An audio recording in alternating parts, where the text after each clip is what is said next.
రాదు. ఈమెయిల్ ద్వారా ప్రతిభ రాస్తున్నారు. వితంతువులు తులసి కోట దగ్గర దీపాలు వెలిగించవచ్చునా తెలియజేయగలరు అంటూ రాస్తున్నారు. ఆడ మగ నపుంసకుడు అనే తేడా లేకుండా, కుల మత వయోభేదం లేకుండా, పుణ్యస్త్రీ అపుణ్యస్త్రీ అనే తేడా లేకుండా ప్రతి జీవి వాడు భక్తుడైతే చాలు దీపారాధన చెయ్యొచ్చు. అందులో పుణ్యస్త్రీ కంటే విధవులు చేసే దీపారాధనకి ఎక్కువ విలువ. తెలిసినా మీకు వీలుంటే కాశీఖండమే చూడండి. కాశీఖండంలో చెప్పారు, నగంగయా తయా భేదో యా నారీ గత భర్తృక. లోపాముద్ర అగస్త్యుల దగ్గరికి దేవతలు వచ్చినప్పుడు దేవతలు పతివ్రత లక్షణాలు మొదలైనవి చెబుతూ అందులో భాగంగా చెప్పారు.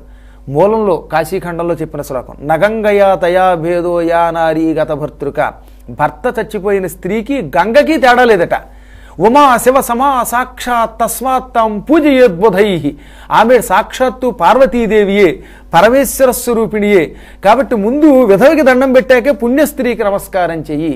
కాబట్టి విధవకి ఎంత విలువ ఇచ్చారండి. భర్త లేకపోతే పరమాత్ముడు భర్త.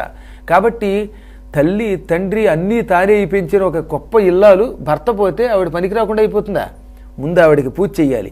ఆవిడ శివస్వరూపిణి కనుక దీపారాధన చేయవచ్చు.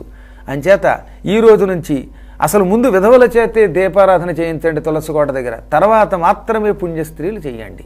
అసలు ఆవిడ పుణ్యస్త్రీ కంటే అతీతం.